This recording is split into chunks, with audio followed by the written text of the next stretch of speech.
놀이터에서, 문화센터에서 한 번쯤 이런 장면 보셨을 거예요. 친구가 우리 아이 손에서 장난감을 가져갑니다. 아이는 그냥 봅니다. 아무 말도 없어요. 울지도 않고 달라고 하지도 않고 그냥 그 자리에 서 있죠. 그 순간 부모 마음속엔 이런 생각이 스칩니다. 우리 애가 기가 약한 건 아닐까? 나중에 치이면서 사는 거 아닐까? 그런데 그 순간 아이 안에서는 조용하지 않았습니다. 그리고 그보다 더 중요한 게 있어요. 그 짧은 순간에 부모가 무엇을 하느냐가 이 아이의 자기 주장을 만든다는 겁니다. 육아정책연구소 한국아동패널 데이터를 보면 만 2세에서 3세 또래 갈등에서 장난감을 뺏기고 가만히 있는 아이의 비율이 60% 이상입니다. 절반이 넘어요. 드문 일이 아니라 이 나이대의 아이 대부분이 겪는 일이죠. 그리고 이 데이터에는 뒷부분이 있습니다. 그 상황에서 부모가 어떻게 개입했느냐에 따라 이후 아이의 자기주장 발달에 통계적으로 유의미한 차이가 나타났다는 겁니다. 그 차이가 어디서 오는지 지금부터 뇌과학으로 풀어볼게요. 가만히 있는 아이를 보면 어른들은 둘로 나뉩니다. 조용하고 순하다는 쪽과 기가 약한 거 아니냐는 쪽. 근데 뇌과학은 둘 다 틀렸다고 말합니다. 듀크 대학의 마이클 토마젤로 연구팀은 18개월에서 36개월 사이 아이들이 또래와 장난감 분쟁을 겪는 장면을 관찰하고 표정과 신체 반응을 정밀하게 코딩했습니다. 결과가 흥미롭습니다. 장난감을 빼앗기고 가만히 있던 아이들도 내부적으로는 강한 정서 반응을 보이고 있었습니다. 불쾌감, 긴장, 혼란이 동시에 일어나고 있었죠. 겉으로 아무 일도 없어 보였던 게 아닙니다.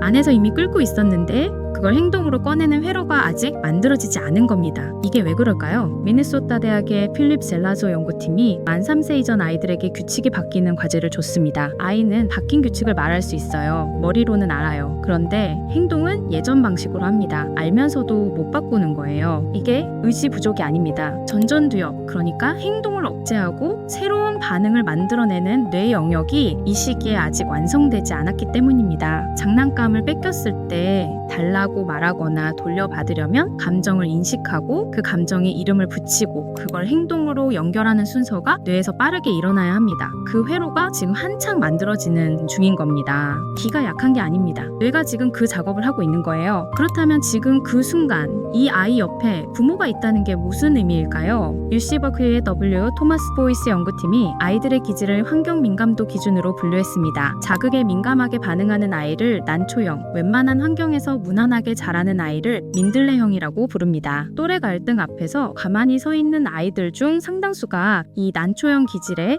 해당합니다. 이 아이들은 스트레스 환경에서는 더 위축되지만 지지적인 환경에서는 민들레형 아이보다 오히려 더 크게 자란다는 게 보이스 연구팀의 핵심 발견이었습니다. 여기서 진짜 이야기가 시작됩니다. 환경 민감도가 높을수록 주변 어른의 반응이 이 아이에게 더 큰 영향을 미칩니다. 같은 장면을 같은 아이가 겪더라도 옆에 있던 부모가 어떻게 반응했느냐에 따라 이 아이의 뇌에 새겨지는 것이 달라지는 거죠. 그러니까 그 몇 초는 부모 입장에서 별것 아닌 순간처럼 보여도 아이 뇌 입장에서는 중요한 입력이 들어오는 순간입니다. 그럼 이런 생각이 드실 수 있어요. 그 자리에서 바로 개입해줘야 하는 거라면 너무 민감하게 구는 거 아닐까? 아이가 스스로 해결할 기회를 빼앗는 거 아닐까? 그 걱정 맞습니다. 그래서 개입의 방향이 중요한 거예요. 여기서 완전히 다른 이야기가 나옵니다. 육아정책연구소 데이터에서 부모 개입 방식이 차이를 만든다고 했는데 그 차이는 개입하느냐 마느냐가 아니었습니다. 어떤 종류의 개입이냐가 달랐습니다. 갈등 상황을 부모가 즉시 해결해준 경우, 그러니까 장난감을 되찾아주거나 상황을 정리해버린 경우엔 아이의 자기주장 지표가 유의미하게 올라가지 않았습니다. 아이가 직접 반응을 시도할 여지가 없었으니까요. 반면 아이가 겪고 있는 상황과 감정을 언어로 짚어주면서 아이 스스로 반응할 시간을 준 경우엔 달랐습니다. 자기주장 관련 발달 지표에서 차이가 나타났어요. 뇌 입장에서 설명하면 이렇습니다. 부모가 그 상황을 언어로 붙여줄 때 아이는 자신이 지금 느끼는 것이 무엇인지 인식하기 시작합니다. 감정의 이름이 생기면 그 다음에 행동을 선택하는 회로가 켜질 수 있게 됩니다. 장난감을 돌려받는 게 목표가 아닙니다. 지금 느끼는 것을 알아채고 그걸 행동으로 연결하는 연습이 목표입니다. 그 연습을 부모가 언어로 도와주는 거예요. 그럼 실제로 그 순간에 부모가 할 수 있는 게 뭔지 정리해 드릴게요. 저는 이걸 장면 붙이기 루틴이라고 부르는데요. 복잡한 게 아니라 딱 두 가지 순서입니다.